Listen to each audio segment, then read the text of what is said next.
Aku ngerti lan aku krasa wong tuamu ora nyarujuki katresnane aku lan kowe. Nawala sing tak kirim biyen kae isine rasa kangene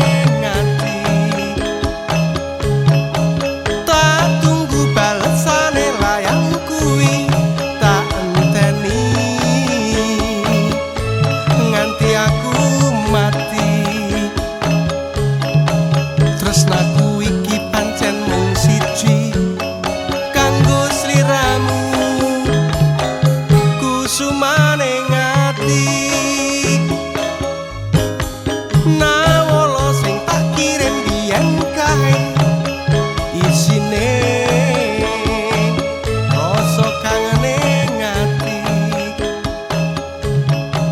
Tak tunggu balesane layang kuwi